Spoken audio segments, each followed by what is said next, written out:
আপনার নির্দেশ দিলে যত খুশি খাও সকালে এবং বিকালে এই ডিশগুলো প্রচুর খেতে। আশ্চর্যের কথা নয় যে তার মেয়েও আমরা পরে দেখি যে চিতল মাছ খেতে খুব পছন্দ করে। চিতল মাছের সঙ্গে তার ছবি আপনারা অনেকেই দেখবেন। আচ্ছা, যাই হোক, সেগুলিকে যে জাতির জন্য এই উপাধি দেওয়া হয়, বাংলাদেশে এই উপাধি দেওয়ার প্রবণতা, বিশেষ প্রবণতা আমাকে খুব ধোকা।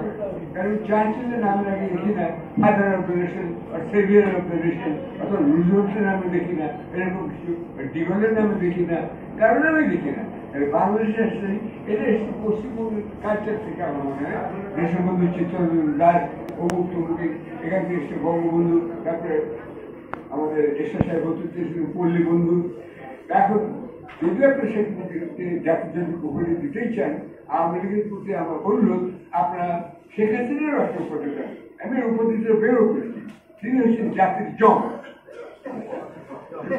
একজন জনক, একজন জন। আর সে কোন সম্পর্কে আরেকটা কথা আমি বলতে চাই, আপনারা একটা কথা এড়িয়ে যান, এটা বলেন না, সত্যটাকে স্বীকার করতে হবে। সেটা হচ্ছে শেখ মুজিব নিহত হলেন, কেন নিহত হলেন? সাধারণত কু হয়, যারা কু করে তারা ক্ষমতা দখল করতে চায় এবং তারাই প্রেসিডেন্ট করতে চায় বা দেশ চালাতে চায়। কিন্তু শেখ মুজিবের কুটা অন্যরকম ছিল, একটু অন্যরকম। যারা কু করেছিল তারা দেশপ্রেমের জন্যই করেছিল, এটা মনে রাখতে হবে। আমরা তাদেরকে ফাঁসি দিয়েছি, আমরাই দিয়েছি, আমরা কোনো প্রতিবাদ করি শুধু তাই নয়, লাশ দিয়ে যখন জেল থেকে বেরিয়েছে তখন জুতা ছোড়া হয়েছে আওয়ামী লীগের নির্দেশে, এবং তাদের আত্মীয় স্বজন অনেক কেঁদেছে যে আমার বাবা, আমার চাচা বা আমার মামা মারা গেল, তাদের ফাঁসি হলো, তারপরে জুতাও ছোড়া হলো। এগুলো মনে রাখতে হবে। এই ধরনের পিচ্ছি নোংরা সংস্কৃতি আওয়ামী লীগ ঢুকিয়ে দিয়েছে আমাদের মধ্যে। আমি যখন এই দেশে আসি, অনেকদিন পরে পড়াশোনা করে, আমার বাবা চাচ্ছিলেন যে আমি দেশে ফিরি, আমি ফিরতে চাচ্ছিলাম, কেন আমি ইতিমধ্যে পশ্চিমের সংস্কৃতির যারা বলতে পারেন ওদের সংস্কৃতি পছন্দ তো, ওদের ভাষা, ওদের সাহিত্য, ওদের গান বাজনা, এগুলোর মধ্যে আমি নিজে জড়িয়ে গিয়েছিলাম। আমি ওখানে রেডিও স্টেশন প্রতিষ্ঠা করি, ব্রিটিশদের জর্জ হ্যারিসনের পাশে বসে আমার দেখার সৌভাগ্য হয়েছে, আমার রবিশঙ্করের পাশে দেখার সৌভাগ্য হয়েছে, অনেক কিছু অনুষ্ঠান, অমিতাভ বচ্চনের সঙ্গে, ইমরান খানের সঙ্গে বহু বাড়ি। সুতরাং ওই দেশ ছেড়ে এখানে আসতে চাচ্ছিলাম না। তবে আব্বা আমাকে যখন বললেন যে তোমাকে আসতেই হবে, দেশের কাজ করতে হবে, তখন আমি যেতে আসতে রাজি হলাম এবং আসি এক সপ্তাহে, যে আমাকে পত্রিকা বের করতে দিতে হবে, অর্থাৎ আমি যা শিখেছি দেশে বিদেশে সেটা আমি দেশে ছড়িয়ে দিচ্ছি। সেই জন্যই কিন্তু আমি এসে আমি লক্ষ্য করলাম আওয়ামী লীগ ঘৃণা দিবস পালন করে, ঘৃণা আরো ঘৃণা সঞ্চার করে, প্রতিহিংসা সৃষ্টি করে। এই জন্য এটা আমার পছন্দ হয়নি। এটা একটা দেশে ঘৃণা ঘৃণা ঘৃণা ঘৃণা, সবাইকে ঘৃণা করো, সবাইকে ফাঁসি দাও, এটা কি? আপনার হয়তো মনে আছে, আমি হয়তো মনে আছে, তখন অনেক পোস্টার থাকতো, কারোর মধ্যে সাধারণত ফাঁসি রায় কার্যকর করে। এখন যদি সবাই ফাঁসি চান আওয়ামী লীগের, তাই তো দেশ থাকবে না, অনেকটুকু উজাড় হয়ে যাবে, তাই না? এই জন্য আমি বলবো, ক্ষমার কথা আপনারা চিন্তা করুন, মহানুভবতার কথা চিন্তা করুন, এবং দয়া দাক্ষিণের কথা চিন্তা করুন, ভালোবাসার কথা চিন্তা করুন। সেই জন্য আমি বলবো যে এই যে বিচার পদ্ধতি হবে সেটা কিন্তু খুব সংক্ষিপ্ত হওয়া উচিত। কিউবাতে কি হয়েছিল, ফিদেল ক্যাস্ট্রো যখন দখল করে মাত্র 2 মাসের মধ্যে তিনি সব বিচার সম্পন্ন করেন, তবে তিনি সেটা একটা খোলা স্টেডিয়ামের মধ্যে করেছেন। এবং এখানে কোন এই বা মানে এক পক্ষে বাড়ির পক্ষে একটা বক্তব্য এবং আসামির পক্ষে বক্তব্য, এগুলো শোনার আবশ্যক ছিল না। আমরা জানি শেখ হাসিনা হত্যাকারী, বাস সাক্ষী দিতে হয়, আবু সাইদের বাবা আসবেন, তিনি আমার ছেলেকে হত্যা করেছেন, সংমিশ্রণের রায়, সংমিশ্রণের যে দণ্ড দেবার সেটা দেওয়া হবে। অ্যাকচুয়ালি আমি মনে করি শেখ হাসিনার বিচার 5 মিনিটের মধ্যে শেষ হয়ে যাওয়া উচিত। কিন্তু তা যদি না করা হয়, তাহলে তিনি যদি এখানে আসেন, তিনি আবার অভিনয় করবেন, আবার কাঁদবেন, পকেটে ব্যাগে তার রুমালের মধ্যে লেবুর রস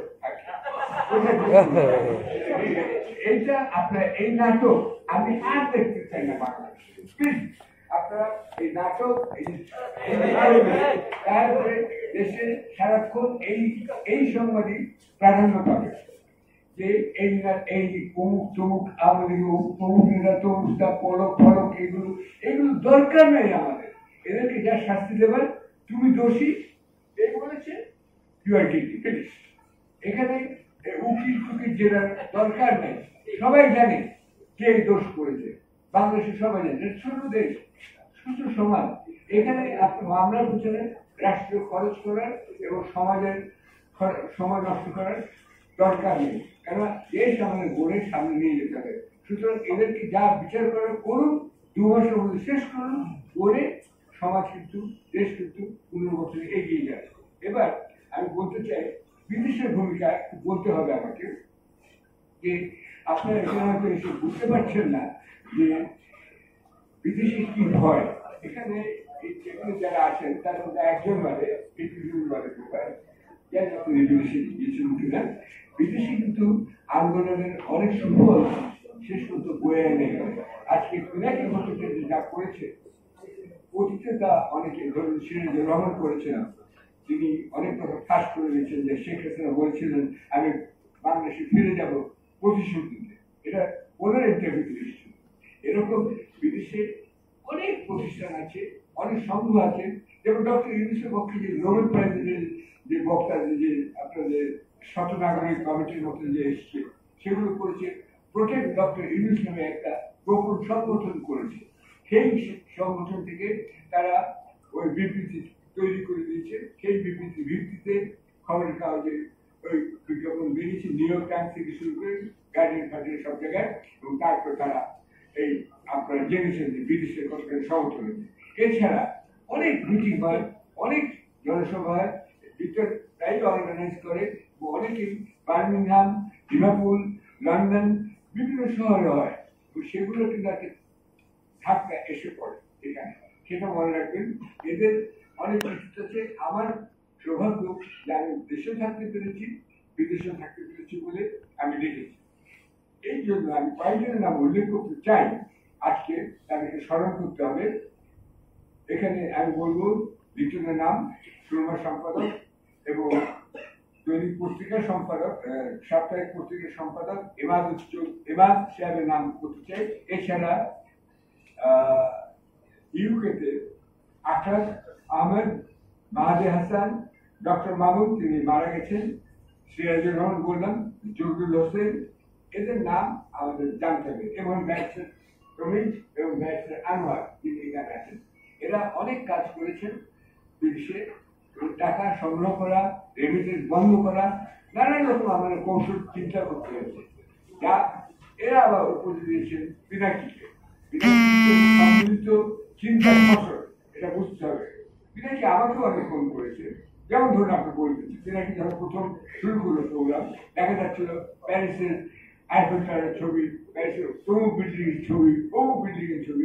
পিনাকি কি আমি বললাম, তোমার প্রোগ্রামটা তো প্যারিস দেখার জন্য দেখে না, তোমার কথা বলার জন্য দেখে, ওগুলো বাদ দাও।